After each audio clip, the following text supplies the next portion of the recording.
Hi learners, ഏവർക്കും നമസ്കാരം. EyePlus training സൊല്യൂഷന്റെ പുതിയൊരു ക്ലാസ്സിലേക്ക് ഏവർക്കും സ്നേഹം നിറഞ്ഞ സ്വാഗതം. അപ്പൊ ഇന്നത്തെ ക്ലാസ്സിലൂടെ നമ്മൾ പഠിക്കാൻ പോകുന്ന ടോപ്പിക് എന്താണ് എന്നുള്ള കാര്യം എല്ലാവർക്കും മനസ്സിലായിട്ടുണ്ടാവും. ഭൃംഗ സന്ദേശം എന്നുള്ള ഒരു കുഞ്ഞു ടോപ്പിക്കാണ് ഇന്നത്തെ ക്ലാസ്സിലൂടെ നമ്മൾ പഠിക്കാനായിട്ട് പോകുന്നത്. അപ്പൊ മലയാളം മത്സര പരീക്ഷകൾ എഴുതുന്ന എല്ലാ വിദ്യാർത്ഥികൾക്കും അറിയാം, എല്ലാ സിലബസിലും ഒരുപോലെ പ്രാധാന്യം അറിയിക്കുന്നതാണ് സന്ദേശകാവ്യങ്ങൾ. സന്ദേശകാവ്യങ്ങളിൽ തന്നെ വളരെ പ്രാധാന്യം അറിയിക്കുന്ന ഒന്നാണ് ഭൃംഗ സന്ദേശം. അപ്പൊ എന്താണ് ഇതര സന്ദേശകാവ്യങ്ങളിൽ നിന്ന് ഭൃംഗ സന്ദേശത്തിനുള്ള പ്രാധാന്യം അല്ലെങ്കിൽ വ്യത്യസ്തത? നമ്മൾ അറിഞ്ഞിരിക്കേണ്ടതാണ്. പരീക്ഷയ്ക്ക് സ്ഥിരമായിട്ട് ചോദിക്കുന്ന ഒരു ചോദ്യവുമാണ്. അപ്പൊ ഭൃംഗ സന്ദേശത്തെ പറ്റി എക്സാം ഓറിയന്റഡ് ആയിട്ട് അറിയാനുള്ള കാര്യങ്ങളെല്ലാം തന്നെ കോർത്തിണക്കിക്കൊണ്ടുള്ള ഒരു വീഡിയോയാണ് ഇന്നത്തെ ക്ലാസ്. അപ്പൊ കൃത്യമായിട്ട് കുഞ്ഞു കുഞ്ഞു നോട്ടുകൾ എടുത്ത് എല്ലാവരും പഠിക്കുമെന്ന് വിചാരിക്കുന്നു. അപ്പൊ നമുക്ക് ക്ലാസ്സിലേക്ക് കടക്കാം. എല്ലാ ക്ലാസ്സിലും ചെയ്യുന്നത് പോലെ തന്നെ നമ്മൾ ഒരു ചോദ്യത്തിൽ നിന്ന് തുടങ്ങുകയാണ്. അപ്പൊ എല്ലാ ക്ലാസ്സും നമ്മൾ ആരംഭിക്കുന്നത് ഒരു ചോദ്യത്തിൽ നിന്നായിരിക്കും, അല്ലെ? അപ്പൊ എന്തിനാണ് അത്തരത്തിൽ ചോദ്യങ്ങൾ ആദ്യമേ തന്നെ പ്ലേസ് ചെയ്യുന്നത് എന്നതിനെ പറ്റിയിട്ട് കഴിഞ്ഞ ക്ലാസ്സുകളിലൊക്കെ ഞാൻ പറഞ്ഞിട്ടുണ്ടായിരുന്നു. ഒരു വിഷയത്തെ കുറിച്ചിട്ട്, ഒരു ടോപ്പിക്കിനെ കുറിച്ച് നമ്മൾ പഠിക്കുമ്പോൾ ആ ടോപ്പിക്കുമായി ബന്ധപ്പെട്ടിട്ട് എങ്ങനെയൊക്കെയാണ് ചോദ്യം വരുന്നത് എന്ന് നമ്മൾ മനസ്സിലാക്കിയിരിക്കണം. ഇപ്പൊ ഭൃംഗ സന്ദേശത്തെ കുറിച്ച് പഠിക്കുന്ന സമയത്ത് ഈ ഒരു ടോപ്പിക്കുമായി ബന്ധപ്പെട്ടിട്ട് മുൻകാല ചോദ്യപേപ്പറുകളിൽ എങ്ങനെയാണ് ചോദ്യം വന്നിരിക്കുന്നത് എന്ന് മനസ്സിലാക്കിയിട്ട് വേണം കോമ്പറ്റേറ്റീവ് എക്സാംസിനൊക്കെ നമ്മൾ പ്രിപ്പയർ ചെയ്യാനായിട്ട്, പഠിക്കാനായിട്ട്. അപ്പൊ നോക്കൂ, ഭൃംഗ സന്ദേശത്തെ മുൻനിർത്തി വന്നിട്ടുള്ള ചോദ്യമാണ്, ഭൃംഗ സന്ദേശം ആദ്യമായി പ്രസിദ്ധീകരിച്ചത് ഏത് മാസികയിൽ ആണ്? Option A Kavanodayam, option B Bhashabhushani, option C Rasikaranjini, option D Vidyavinodini. നമുക്ക് പരിചിതമായിട്ടുള്ള 4 മാസികകളുടെ പേരാണ് കൊടുത്തിരിക്കുന്നത്, അല്ലെ? അപ്പൊ ഇതിൽ ഏതിലാണ് ഭൃംഗ സന്ദേശം ആദ്യമായിട്ട് പ്രസിദ്ധീകരിച്ചത് എന്നുള്ളതാണ്. അപ്പൊ നിങ്ങൾക്ക് ഉത്തരം അറിയാമെങ്കിൽ നോട്ടിന്റെ സൈഡിൽ എഴുതി വെക്കണം. നോട്ട് എഴുതേണ്ട കാര്യം ഇനി റിപ്പീറ്റ് ചെയ്യേണ്ട കാര്യമില്ലല്ലോ, എല്ലാ ക്ലാസ്സിലും പറയുന്നതാണ്. വീഡിയോ കണ്ട് വീഡിയോ പോസ് ചെയ്തിട്ട് നിങ്ങൾക്ക് കൃത്യമായിട്ട് നോട്ട് എഴുതി എടുക്കാവുന്നതാണ്. നോട്ടും അതിനോടൊപ്പം തന്നെ നമ്മുടെ കോഴ്സിന്റെ ഭാഗമായിട്ട് ചേർത്തിട്ടുള്ള സന്ദേശകാര്യങ്ങളെ മുൻനിർത്തിക്കൊണ്ടുള്ള നോട്ട് കൂടി നിങ്ങൾ പഠനവിധേയമാക്കേണ്ടതാണ് എന്ന് ഓർമ്മിപ്പിക്കുകയാണ്. അപ്പോ ഇന്നത്തെ ഈ ചോദ്യത്തിന്റെ ഉത്തരവും ഇന്നത്തെ ക്ലാസ്സിലൂടെ തന്നെ നമുക്ക് പഠിക്കാം. നമുക്ക് ക്ലാസ്സിലേക്ക് കടക്കാം. ഭൃംഗ സന്ദേശം. കൊല്ലവർഷം 1069 മീനം ലക്കം കവനോദയത്തിൽ ഭൃംഗ സന്ദേശം ആദ്യമായി പ്രസിദ്ധീകരിച്ചു. അപ്പൊ ഭൃംഗ സന്ദേശം ആദ്യമായിട്ട് പ്രസിദ്ധീകരിച്ചത് ഏത് മാസികയിലാണ് എന്നുള്ള ചോദ്യം തുടക്കത്തിൽ തൊട്ടു മുമ്പ് നമ്മൾ കണ്ടിരുന്നു. ഏത് മാസികയിലാണ്? കവനോദയത്തിലാണ്. ഇനി ഏത് വർഷം? കൊല്ലവർഷം 1069. ഈ കൊല്ലവർഷത്തെ നമ്മുടെ നോർമൽ ഇയറിലേക്ക് നമ്മൾ എങ്ങനെ മാറ്റുക? കൊല്ലവർഷത്തിന്റെ കൂടെ 825 കൂട്ടിയാൽ മതിയാകും. അപ്പൊ 1894 മീനം ലക്കം കവനോദയത്തിലാണ് ഭൃംഗ സന്ദേശം ആദ്യമായിട്ട് പ്രസിദ്ധീകരിച്ചത്. അപ്പൊ ഈ കാവ്യം ഭൃംഗ സന്ദേശം പ്രസിദ്ധീകരിക്കുന്നതിന് വേണ്ടി മാത്രമുള്ള ഒരു ലക്കമായിരുന്നു കവനോദയത്തിന്റെ 1894 മീനം ലക്കം എന്ന് പറയുന്നത്. അതായത് ആ ലക്കത്തിൽ മുഴുവനായിട്ട് എന്ത് തന്നെയാണ് പ്രസിദ്ധീകരിച്ചത്? ഭൃംഗ സന്ദേശം തന്നെയാണ് പ്രസിദ്ധീകരിച്ചത്. കടത്തനാട്ട് ഉദയവർമ്മ തമ്പുരാന്റെ കൽപ്പന പ്രകാരം നാദാപുരം ജനരഞ്ജിനി അച്ചുകൂടത്തിൽ നിന്നും ടി കേളുക്കുറുപ്പാണ് ഈ പ്രസിദ്ധീകരണം നിർവഹിച്ചത്. പോയിന്റുകൾ കൃത്യമായിട്ട് ശ്രദ്ധിക്കുക. കടത്തനാട്ട് ഉദയവർമ്മ തമ്പുരാന്റെ കൽപ്പന പ്രകാരം നാദാപുരം ജനരഞ്ജിനി അച്ചുകൂടത്തിൽ നിന്നും ടി കേളുക്കുറുപ്പാണ് ഈ പ്രസിദ്ധീകരണം നിർവഹിച്ചത്. 1971 തൃശ്ശൂരിൽ നിന്നും പ്രസിദ്ധീകരിച്ചിരുന്ന എക്സ്പ്രസ് ദിനപത്രത്തിന്റെ ഞായറാഴ്ച പതിപ്പിൽ പ്രൊഫസർ CK മൂസദ് എഴുതിയ ലേഖനം വന്നതോടുകൂടിയാണ് ഭൃംഗ സന്ദേശം പൊതുജന ശ്രദ്ധയിൽ വീണ്ടും പെടുന്നത്. അപ്പൊ ഈ കവനോദയത്തിൽ ഈ കൃതി മുഴുവനായിട്ട് പ്രസിദ്ധീകരിച്ചു എങ്കിൽ പോലും വേണ്ടത്ര ശ്രദ്ധ ഇത് പിടിച്ചു പറ്റിയിട്ടില്ല. കാരണം ഒരു മാസികയുടെ ഒരു ലക്കത്തിൽ പ്രസിദ്ധീകരിച്ചിട്ടുള്ള കൃതിയാണ്. ആ മാസിക അന്നത്തെ കാലത്ത് 1894കളുടെ കാലത്ത് കേരളത്തിന്റെ എല്ലാ ഭാഗത്തും പ്രചാരത്തിലുള്ള ഒരു മാസിക ആയിരിക്കണമെന്നില്ല. അതുകൊണ്ട് തന്നെ ഭൃംഗ സന്ദേശം വേണ്ടത്ര സാഹിത്യ ശ്രദ്ധയിൽ പെട്ടിരുന്നില്ല. പിന്നീട് 1971 തൃശ്ശൂരിൽ നിന്നും പ്രസിദ്ധീകരിച്ചിരുന്ന എക്സ്പ്രസ് ദിനപത്രത്തിന്റെ ഞായറാഴ്ച പതിപ്പില് പ്രൊഫസർ CK മൂസദ് ഒരു ലേഖനം എഴുതുകയുണ്ടായി. ഈ ലേഖനം മുഖേനയാണ് ഭൃംഗ സന്ദേശം പൊതുജന ശ്രദ്ധയിൽ വീണ്ടും എത്തുന്നത്. ഭൃംഗ സന്ദേശവുമായി ബന്ധപ്പെട്ട 2 ചിത്രങ്ങളാണ് സ്ക്രീനിൽ നിങ്ങൾക്ക് കാണാവുന്നത്. ഒന്ന്, ഭൃംഗ സന്ദേശത്തിന് പ്രൊഫസർ CK മൂസദ് ഒരു വ്യാഖ്യാനം രചിച്ചിട്ടുണ്ട്, അതിന്റെ ഫ്രണ്ട് പേജ് ആണ്. മറ്റൊന്ന് നമ്മൾ തൊട്ടു മുമ്പ് പറഞ്ഞു, 1894 മീനലക്കം കവനോദയത്തിലാണ് ഭൃംഗ സന്ദേശം ആദ്യമായിട്ട് പ്രസിദ്ധീകരിച്ചത്. വേണ്ടത്ര സഹൃദയ ശ്രദ്ധ അക്കാലത്ത് ബൃങ്ക സന്ദേശത്തിന് കിട്ടിയില്ല.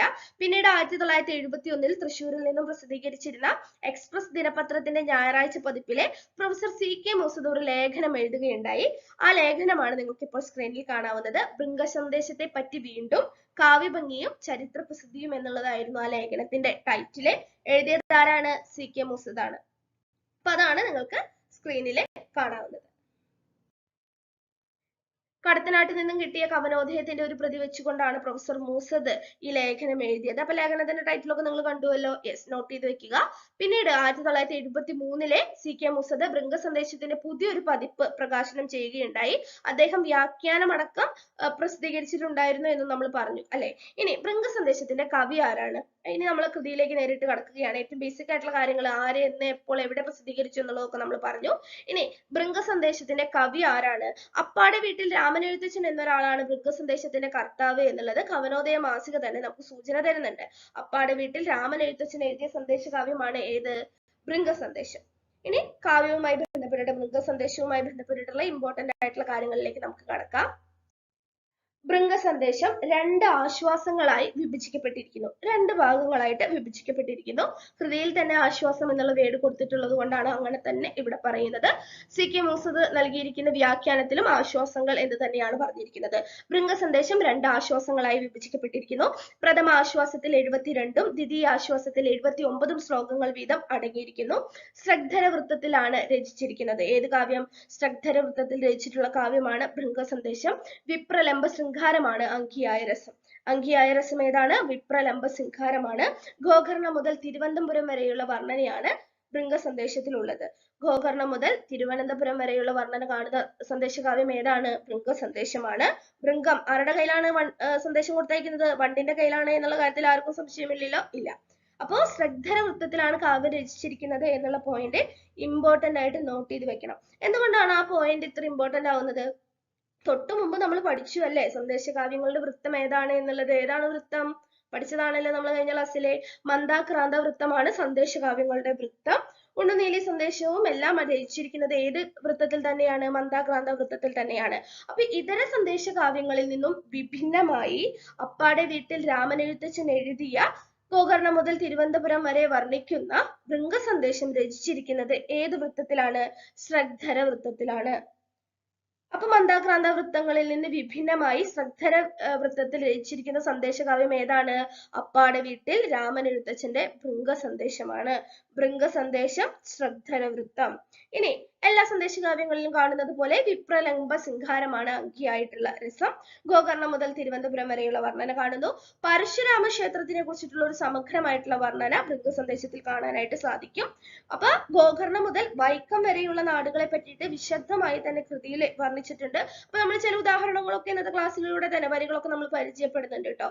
അപ്പൊ ഗോകർണം മുതൽ വൈക്കം വരെ വിശദമായി വർണ്ണിച്ചതിന് ശേഷം ശേഷിച്ച ഭാഗം പിന്നെ 5-6 നാടും നഗരവും അതിവേഗേന പിന്നിട്ടു ചെന്നാൽ എന്ന് ഒറ്റ ലൈനിൽ ചുരുക്കിയിരിക്കുന്നു.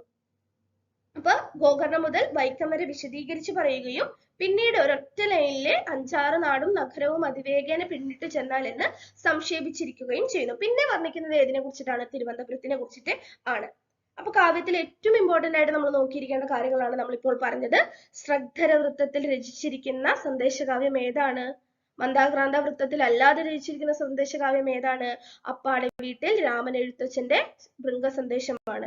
ഏത് മാസികയിലാണ് പ്രസിദ്ധീകരിച്ചത്? കവനോദയത്തിലാണ് പ്രസിദ്ധീകരിച്ചത്.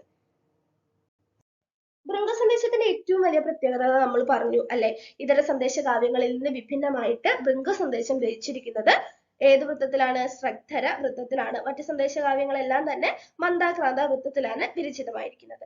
അതുപോലെ തന്നെ മറ്റൊരു സവിശേഷതയാണ് ഈ വിരഹവും സന്ദേശം കൊടുത്തയക്കുന്നതും ഒക്കെ തന്നെ വെറും ഒരു സ്വപ്നമാണ് എന്നുള്ളത്. സ്വപ്നത്തിലാണ് കഥ നടക്കുന്നത്. അപ്പൊ ഇതിവൃത്തം ഈ സന്ദേശകാവ്യത്തിന്റെ ഇതിവൃത്തം എന്താണെന്ന് നിർബന്ധമായിട്ട് നമ്മൾ അറിഞ്ഞിരിക്കണം കേട്ടോ. സുന്ദരിയും യുവതിയുമായ നായികയെ വിധി വൈപരീത്യം കൊണ്ട് മാത്രം ഏർപ്പെടേണ്ടി വന്ന നായകൻ എങ്ങനെയോ ഗോകർണത്ത് എത്തുന്നു. അപ്പൊ ഗോകർണത്ത് നിന്ന് തിരുവനന്തപുരത്തേക്കാണ് എന്തയക്കുന്നത്? സന്ദേശം അയക്കുന്നത്. അവിടെ അങ്ങനെ വിയോഗമതിതനായി കഴിയുന്ന കാലത്ത്, പ്രിയതമയെ പിരിഞ്ഞ ദുഃഖത്തിൽ കഴിയുന്ന കാലത്ത് അയാൾക്കൊരു സ്വപ്നം ഉണ്ടാവുകയാണ്. ഒരു ഭൃംഗത്തെ അയാള് സ്വപ്നത്തിൽ കണ്ടുമുട്ടുകയാണ്. തിരുവനന്തപുരത്ത് സ്വഗൃഹത്തിൽ വിരഹിതയായി കഴിയുന്ന തന്റെ നായികയ്ക്ക് സന്ദേശം അറിയിച്ച് അവളെ ആശ്വസിപ്പിക്കണമെന്ന് ആ ഭൃംഗത്തോട് നായകൻ ആവശ്യപ്പെടുകയാണ്. അപ്പൊ ഭൃംഗം എന്ന് പറയുന്നത് സാധാരണ ഒരു വണ്ടൊന്നല്ല ട്ടാ. സർവാതിശയായ ഗുണങ്ങളുള്ള ഒരു ഭൃംഗത്തെയാണ് നായകൻ സ്വപ്നത്തിലെ കണ്ടുമുട്ടുന്നത്. അങ്ങനെ ഭൃംഗത്തെ കണ്ടുമുട്ടിയിട്ട് ദീനാനുകമ്പിയായ ആ ഭൃംഗത്തോട് നായകൻ അപേക്ഷിക്കുകയാണ്, തിരുവനന്തപുരം വരെ പോകണം, പ്രേയസിയൊത്തു പോയാൽ മതിയാകും. വളരെ ഇമ്പോർട്ടന്റ് ആയിട്ടുള്ള ഒരു പോയിന്റ് ആണ് അല്ലെ. ഇപ്പോ പല സന്ദേശ കാവ്യങ്ങളിലും പല രീതിയിൽ സന്ദേശങ്ങൾ കൊടുത്തയക്കുന്നുണ്ട്. മനുഷ്യന് തന്നെ സന്ദേശം കൊടുത്തയക്കുന്നുണ്ട്, വണ്ടിന്റെ കയ്യില്, കബോധത്തിന്റെ കയ്യില്, ചക്രവാകത്തിന്റെ കയ്യിലൊക്കെ സന്ദേശം കൊടുത്തയക്കുന്നുണ്ട്. പക്ഷെ അവിടെ ഒരിക്കലും തന്റെ ഇണയെയും കൂട്ടി പോകാനായിട്ട് ഈ സന്ദേശം കൊടുത്തയക്കുന്ന ആള് പറയുന്നില്ല, നായകൻ പറയുന്നില്ല. പക്ഷെ ഇവിടുത്തെ നായകൻ എന്താണ് പറയുന്നത്? തിരുവനന്തപുരം വരെ ഒന്ന് പോകണം, പ്രേയസിയുമൊത്തു പോയാൽ മതിയാകും. അപ്പൊ ഇവിടെ വിരഹം എന്ന് പറയുന്നത് മനുഷ്യനായ തനിക്ക് മാത്രമല്ല ഈ രണ്ടിനും കൂടി ഉണ്ടാകും എന്നുള്ള ചിന്തയാണ് നമുക്ക് അവിടെ കാണാനായിട്ട് സാധിക്കുന്നത്. അതുകൊണ്ട് തന്നെയാണ് എന്ത് പറയുന്നത്, പ്രേയസിയുമൊത്തു പോയാൽ മതിയാകും എന്ന് വണ്ടിനോട് പറയുന്നത്. അതായത് വണ്ടിന്റെ ഇണയെയും കൂടി കൂട്ടിയിട്ട് പോയാൽ മതി എന്നുള്ളത്. അപ്പൊ അവിടെ ചെന്നിട്ട് നായികയെ തന്റെ സന്ദേശം അറിയിക്കണം, വിരഹാർത്ഥിയായി കഴിയുന്ന അവളെ അങ്ങനെ മരണത്തിൽ നിന്ന് നീ രക്ഷിക്കണമെന്ന് വണ്ടിനോട് പറയുകയാണ്. എന്നിട്ട് വഴി പറഞ്ഞു കൊടുക്കുകയാണ്. ഗോകർണം മുതൽ തിരുവനന്തപുരം വരെയുള്ള മാർഗവും അവിടെ എത്തിയാൽ നായികാഗൃഹം കണ്ടുപിടിക്കുന്നതിനുള്ള അടയാളങ്ങളും ഭൃംഗത്തിന് പറഞ്ഞു കൊടുക്കുന്നു. ഇത്രയുമാണ് ഇതിവൃത്തം എന്ന് പറയുന്നത്. ഇനി ഭൃംഗ സന്ദേശത്തിൽ ഈ ഗോകർണം മുതൽ തിരുവനന്തപുരം വരെ പരാമർശിക്കുന്ന പ്രധാനപ്പെട്ട സ്ഥലങ്ങൾ ഏതൊക്കെയാണ് എന്ന് നമ്മൾ നോക്കണം. ഗോകർണ ക്ഷേത്രം, മൂകാംബിക ക്ഷേത്രം, തൃച്ചംബരത്ത് പെരുമാളുടെ കൊടിച്ചെഴുന്നള്ളത്ത് എന്നുള്ള ചടങ്ങ്, കണ്ണൂരിനടുത്തുള്ള ഉർപ്പശിക്കാവ്, തലശ്ശേരി ശ്രീരാമക്ഷേത്രം, കോഴിക്കോട്, തൃശ്ശൂര്, വൈക്കം, തിരുവനന്തപുരം തുടങ്ങിയ സ്ഥലങ്ങളെല്ലാം ഡീറ്റെയിൽ ആയി തന്നെ പരാമർശിച്ചു പോകുന്ന കാവ്യമാണ് ഭൃംഗസന്ദേശം എന്ന് പറയുന്നത്. ഭൃംഗസന്ദേശവുമായി ബന്ധപ്പെട്ടിട്ട് ഏറ്റവും ഇമ്പോർട്ടന്റ് ആയിട്ടുള്ള ഒരു പോയിന്റ് ഒരു ട്രോളിന്റെ രൂപത്തിൽ നമുക്ക് പഠിക്കാം. ഈ ഒരു സിനിമ പുലിവാൽ കല്യാണത്തിലെ ഈ ഒരു സീൻ എല്ലാവരും കണ്ടിട്ടുണ്ടാവുമല്ലോ. വളരെയധികം ഹൈ ലെവലിലുള്ള എക്സിക്യൂട്ടീവ്സ് ഒക്കെ പങ്കെടുക്കുന്ന ഒരു മീറ്റിംഗില് എന്തോ ഒരു കാരണം കൊണ്ട് ജഗതിക്ക് വളരെയധികം സ്റ്റൈലിഷ് ആയിട്ടുള്ള ഒരു ഡ്രസ്സിൽ പോയിരിക്കേണ്ടതായിട്ട് വരികയാണ്. അപ്പൊ മറ്റുള്ളവരുടെ കൂട്ടത്തിൽ ഇരിക്കുമ്പോൾ ഒന്ന് വേറിട്ട് നിൽക്കുകയാണ്. അത് തന്നെയല്ലേ ഭൃംഗസന്ദേശത്തിന് വരുന്ന ഇതര സന്ദേശ കാവ്യങ്ങളിൽ നിന്ന് വ്യത്യസ്തമാണ് ഭൃംഗസന്ദേശം. എന്താണ് ആ വ്യത്യസ്തത? ഒന്നാമത്തെ വ്യത്യസ്തത എന്ന് പറയുന്നത് ഭൃംഗസന്ദേശത്തിൽ ഉപയോഗിച്ചിരിക്കുന്നത് ശ്രദ്ധര വൃത്തമാണ്. ഇതര സന്ദേശ കാവ്യങ്ങളിലെല്ലാം മന്ദാക്രാന്ത വൃത്തമാണ് ഉപയോഗിച്ചിരിക്കുന്നത്. അതുപോലെ തന്നെ മറ്റൊരു പ്രത്യേകതയുണ്ട്. ബാക്കിയുള്ളതിലൊക്കെ റിയാലിറ്റി ആണ് എങ്കിൽ ഭൃംഗസന്ദേശത്തിൽ വിരഹവും സന്ദേശം കൊടുത്തയക്കുന്നതും എല്ലാം തന്നെ വെറും ഒരു സ്വപ്നമായി മാത്രമാണ് ഒതുങ്ങുന്നത്. ഇതാണ് ഭൃംഗസന്ദേശത്തിന്റെ മറ്റൊരു പ്രത്യേകത. അപ്പൊ അതാണ് നമ്മൾ ഈ ഒരു ട്രോളിലൂടെ പഠിപ്പിക്കാനായിട്ട് ഉദ്ദേശിച്ചത്. അപ്പൊ വേറെ എന്ത് നിങ്ങൾ പറഞ്ഞാലും ഈ ഒരു ചിത്രം ക്ലാസ്സിൽ കണ്ടത് നിങ്ങൾ ആരും മറക്കില്ല എന്ന് ഞാൻ കരുതുന്നു. ഇതര സന്ദേശ കാവ്യങ്ങളിൽ നിന്ന് വ്യത്യസ്തമായി ഭൃംഗസന്ദേശത്തിൽ ശ്രദ്ധര വൃത്തമാണ് ഉപയോഗിച്ചിരിക്കുന്നത്. ഭൃംഗസന്ദേശത്തിലെ പ്രധാനപ്പെട്ട വരികൾ നോക്കാം. ഭൃംഗസന്ദേശം ആരംഭിക്കുന്നത് തന്നെ ആദ്യ വരി തന്നെ നായികയെ വർണ്ണിച്ചുകൊണ്ടാണ്. നീലക്കാർ വേണിയാളിൻ കുതുകിന പെരുത മേഘനെ ngേ കഥാതൻ എന്നാണ് ആരംഭിക്കുന്നത്. ഇപ്പൊ നീലക്കാർ വേണിയാൾ എന്ന് പറഞ്ഞാൽ എന്താണ്? നീലമേഘം പോലെ ഇരുണ്ട ചുരുൾമുടി ഉള്ളവൾ എന്ന് നായികയെ വർണ്ണിച്ചുകൊണ്ടാണ് കാവ്യം ആരംഭിക്കുന്നത്. സുന്ദരിയും യുവതിയുമായ പ്രിയതമയോടൊത്ത് വേർപെട്ട് ദുഃഖം അനുഭവിക്കുന്നതായി പണ്ടൊരാൾ സ്വപ്നം കണ്ടു. കാലേ സ്വപ്നത്തിൽ ഉൾത്താരിൽ വെലും ഒരു ഭൃംഗത്തിനെ കണ്ടു ചൊന്നാൻ എന്നാണ് പറയുന്നത് അല്ലെ. പണ്ടൊരാൾ സ്വപ്നം കണ്ടു, ദുഃഖ നിവൃത്തിക്കായിട്ട് തന്റെ സന്ദേശം പ്രിയതമയിൽ എത്തിക്കാനായിട്ട് ഒരു ഭൃംഗത്തെ ഭാരമേൽപ്പിക്കുന്നു. അപ്പൊ എന്താണ് പറയാൻ ഉദ്ദേശിക്കുന്നത് എന്നുള്ളത് വളരെ ലളിതമായിട്ട് ആദ്യ വരികളിൽ തന്നെ ആര് പറഞ്ഞു വെക്കുന്നുണ്ട്? അപ്പാടെ വീട്ടിൽ രാമൻ എഴുത്തച്ഛൻ എന്ന ഭൃംഗസന്ദേശത്തിന്റെ കർത്താവ് പറഞ്ഞു വെക്കുന്നുണ്ട്. അപ്പൊ ഇതാണ് എന്ത്? ആരംഭം എന്ന് പറയുന്നത്. അപ്പൊ ചോദ്യം ഇങ്ങനെ വരാം, നീലക്കാർ വേണിയാളിൽ കുതുകിന പെരുത എന്ന് ആരംഭിക്കുന്ന സന്ദേശകാവ്യം ഏതാണ്? അല്ലെങ്കിൽ കാലേ സ്വപ്നത്തിൽ ഉൾത്താരിൽ വെലും ഒരു ഭൃംഗത്തിനെ കണ്ടു ചൊന്നാൽ, ഇപ്പൊ ഏതാണ് സ്വപ്നമാകുന്നത്? എല്ലാതും വിരഹവും അതുപോലെ സന്ദേശം അയക്കുന്നതൊക്കെ വെറും ഒരു സ്വപ്നമായി മാത്രം അവശേഷിക്കുന്ന സന്ദേശകാവ്യം ഏതാണ്? ഭൃംഗ സന്ദേശമാണ്. അപ്പൊ വരികളൊക്കെ ഇത്തരത്തിലുള്ള ആശയങ്ങൾ മനസ്സിലാക്കി വെച്ച് നമുക്ക് കണ്ടുപിടിക്കാനായിട്ട് പറ്റണം. അപ്പൊ ഇതാണ് ഭൃംഗസന്ദേശത്തിന്റെ ആരംഭം എന്ന് പറയുന്നത്. ഇനി പ്രധാനപ്പെട്ട ഒന്ന് രണ്ട് വർണ്ണനകളുടെ വരികളൊന്നും നമുക്ക് നോക്കി വെക്കാം. അതിവിശേഷമായിട്ടുള്ള ഒരു മൂകാംബിക വർണ്ണന ഭൃംഗസന്ദേശത്തിൽ ഉണ്ട് എന്ന് നമ്മൾ പറഞ്ഞു അല്ലെ. കൊല്ലൂരുള്ള മൂകാംബിക ക്ഷേത്രത്തിൽ ദർശനത്തിന് പോകുന്നവർ ഒരു കാര്യം പ്രത്യേകം ശ്രദ്ധിക്കണം. ക്ഷേത്രത്തിന്റെ വടക്കുഭാഗത്തായി ഒരു വീരഭദ്ര പ്രതിഷ്ഠയുണ്ട്. ദേവി ദർശനം കഴിഞ്ഞ് വീരഭദ്രനെ ദർശിച്ചുകൂടൂ. ആദ്യം വീരഭദ്രനെ കണ്ടാൽ അവർക്കൊക്കെ മാറ്റിത്തം പിണയും എന്നാണ് പറയുന്നത്. അപ്പൊ ആ ഒരു വർണ്ണനയാണ് എവിടെ കാണുന്നത്, ഈ വരികളില് കാണുന്നത്. അപ്പൊ ഇത്തരത്തിലുള്ള അതിമനോഹരമായിട്ടുള്ള ദീർഘമായിട്ടുള്ള മൂകാംബിക വർണ്ണന കാണുന്ന കാവ്യം ഏതാണ്? ഭൃംഗസന്ദേശം ആണ്. അടുത്തത് കൊച്ചി വർണ്ണനയാണ്. പൊക്കത്തിൽ ഭംഗിയോടെ വെളുവെളെ വിലസിക്കാണും ആ സൗധമെല്ലാം ചെൽക്കൊള്ളും കൊച്ചി രാജ്യത്തിനു രചിതമലങ്കാരമായുതല്ലോ. അപ്പൊ കൊച്ചിയിൽ കാണുന്ന വലിയ വലിയ സൗധങ്ങളെ കുറിച്ചിട്ടാണ് ഇവിടെ വർണ്ണിക്കുന്നത്. അപ്പൊ ഇത്തരത്തിൽ കൊച്ചി വർണ്ണന കാണുന്ന കാവ്യം ഏതാണ്? ഭൃംഗസന്ദേശമാണ്. ഇനി ഭൃംഗസന്ദേശത്തിലെ അവസാന വരികളാണ് കൊടുത്തിരിക്കുന്നത്. ഇത്രയും സ്വാതന്ത്ര്യം എടുത്ത് സവിസ്തരം കാര്യങ്ങൾ പറയാൻ രണ്ട് കാരണമുണ്ട്. ഒന്ന് നിന്നോട് തോന്നിപ്പോയ സൗഹൃദം. ആരോട്? വണ്ടിനോട് തോന്നിപ്പോയ സൗഹൃദം. രണ്ട് നിന്റെ ആശ്രിത വാത്സല്യം. സന്ധ്യയ്ക്ക് മുമ്പ് തന്നെ നായികയെ കാര്യമറിയിച്ച് ദർശനം വരുത്തണം. ഇത്തരത്തില് സ്വപ്നത്തിൽ ഒരു ഭൃംഗത്തോട് പലതും അഭ്യർത്ഥിക്കുകയും പെട്ടെന്നുണർന്നപ്പോൾ താൻ പത്നി സമേതനാണ്, ശയ്യാഗൃഹത്തിലാണെന്ന സത്യം ബോധ്യമാവുകയും ചെയ്യുന്നു. ദുഃഖം ആനന്ദമായി മാറുന്നു. ഇങ്ങനെയാണ് എന്താ അവസാനിക്കുന്നത്? ഭൃംഗസന്ദേശം അവസാനിക്കുന്നത്.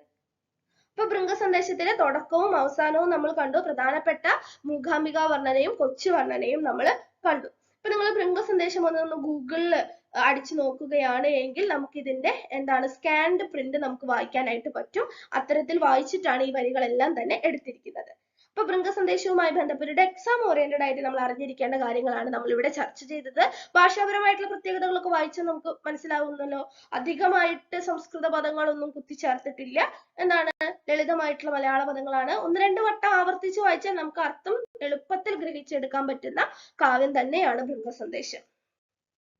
ഭൃംഗസന്ദേശം എന്നുള്ള ടോപ്പിക്കുമായി ബന്ധപ്പെട്ടിട്ട് എക്സാം ഓറിയന്റഡ് ആയിട്ട് ഒരു പരീക്ഷ എഴുതുന്ന ഒരു വിദ്യാർത്ഥി അറിഞ്ഞിരിക്കേണ്ട കാര്യങ്ങളെല്ലാം തന്നെ ഇന്നത്തെ ക്ലാസ്സിലൂടെ നമ്മൾ പഠിച്ചു. അപ്പൊ I+ന്റെ ക്ലാസ്സുകളെല്ലാം തന്നെ ഇത്തരത്തിൽ എക്സാം ഓറിയന്റഡ് ആയിട്ടുള്ള ക്ലാസ്സുകളാണ്. അപ്പോൾ മലയാളവുമായി ബന്ധപ്പെട്ടിട്ടുള്ള വിവിധ മത്സര പരീക്ഷകൾ UGC net Malayalam, HSST, HST Malayalam, പിന്നെ വരാനിരിക്കുന്ന പരീക്ഷകളാണ്. അതുപോലെ തന്നെ കേരള സെറ്റ് മലയാളം, കേട്ടറ്റ് കാറ്റഗറി 3 മലയാളം പരീക്ഷ. അപ്പൊ തുടങ്ങിയ പരീക്ഷകൾക്കെല്ലാം തന്നെയുള്ള കോച്ചിങ് I+ൽ അവൈലബിൾ ആണ്. അപ്പൊ ഇത്തരത്തിലുള്ള നിങ്ങൾക്ക് മോക്ക് ടെസ്റ്റുകളും ക്ലാസ്സുകളും കണ്ടതിന് ശേഷം I+ന്റെ കോഴ്സിലെ ജോയിൻ ചെയ്യാവുന്നതാണ്. കൂടുതൽ വിശദാംശങ്ങൾക്ക് സ്ക്രീനിൽ കാണുന്ന നമ്പറുമായിട്ട് നിങ്ങൾക്ക് ബന്ധപ്പെടാവുന്നതുമാണ്. സിലബസ് മുഴുവനായിട്ട് കവർ ചെയ്യുന്ന രീതിയിലുള്ള നോട്ടുകൾ, വീഡിയോ ക്ലാസ്സുകൾ, ലൈവ് ക്ലാസ്സുകൾ, unit test, module test, unit test, mega test, വിവിധ മത്സര പരീക്ഷകളുമായി ബന്ധപ്പെട്ടിട്ടുള്ള മുൻ വർഷത്തെ ചോദ്യപേപ്പറുകളുടെ കൃത്യവും സമഗ്രവുമായിട്ടുള്ള വിശകലനം തുടങ്ങിയവയെല്ലാം തന്നെ I+ന്റെ ക്ലാസ്സുകളുടെ പ്രത്യേകതയാണ്. അപ്പൊ കൃത്യമായിട്ട് മോക്ക് ക്ലാസ്സുകൾ കണ്ട് നിങ്ങൾക്ക് കോഴ്സിൽ ചേരാവുന്നതാണ്. മോക്ക് ക്ലാസ്സുകളുടെ ലിങ്ക് താഴെ ഡിസ്ക്രിപ്ഷൻ ബോക്സിൽ കൊടുത്തിട്ടുണ്ട്. അപ്പൊ ഇന്നത്തെ ക്ലാസ് തുടങ്ങുന്നതിന് മുമ്പായിട്ട് നമ്മളൊരു ചോദ്യം കണ്ടിരുന്നു. ഭൃംഗസന്ദേശം ആദ്യമായിട്ട് പ്രസിദ്ധീകരിച്ചത് ഏത് മാസികയിലാണ് എന്നുള്ളതായിരുന്നു ചോദ്യം. ഉത്തരം ഇപ്പോൾ എല്ലാവർക്കും കിട്ടിയിട്ടുണ്ടല്ലോ. കവനോദയമാണ് മാസിക. അപ്പൊ ഞാൻ രണ്ട് ക്വസ്റ്റ്യൻസ് എക്സ്ട്രാ ആയിട്ട് നിങ്ങളോട് ചോദിക്കുകയാണ്. ഭൃംഗസന്ദേശത്തിൽ ഉപയോഗിച്ചിരിക്കുന്ന വൃത്തം ഏതാണ്? ശ്രദ്ധര വൃത്തമാണ്. ഭൃംഗസന്ദേശം പ്രസിദ്ധീകരിച്ച വർഷം ഏതാണ്? 1894 ആണ്. ഭൃംഗസന്ദേശത്തിന് വ്യാഖ്യാനം രചിച്ചത് ആരാണ്? CK മൂസദാണ്. അപ്പൊ ഏറ്റവും പ്രധാനപ്പെട്ട കാര്യങ്ങളാണ് നമ്മൾ നോക്കിയത്. സന്ദേശവും വിരഹവും എല്ലാം തന്നെ വെറും സ്വപ്നമായിട്ട് അവശേഷിക്കുന്ന കാവ്യവും ഏതാണ്? ഭൃംഗസന്ദേശമാണ്. എഴുതിയത് ആരാണ്? അപ്പാടെ വീട്ടിൽ രാമനെഴുത്തച്ഛനാണ്. അപ്പൊ ഭൃംഗസന്ദേശവുമായി ബന്ധപ്പെട്ടിട്ടുള്ള ഏറ്റവും ഇമ്പോർട്ടന്റ് ആയിട്ടുള്ള കാര്യങ്ങൾ നമ്മൾ ചർച്ച ചെയ്ത് കഴിഞ്ഞു. ഒരു കുഞ്ഞു ടോപ്പിക്കാണ് നമ്മൾ ഇന്ന് പഠിച്ചത്. ക്ലാസ് എല്ലാവർക്കും ഉപകാരപ്രദമായി എന്ന് കരുതുന്നു. Thank you learners.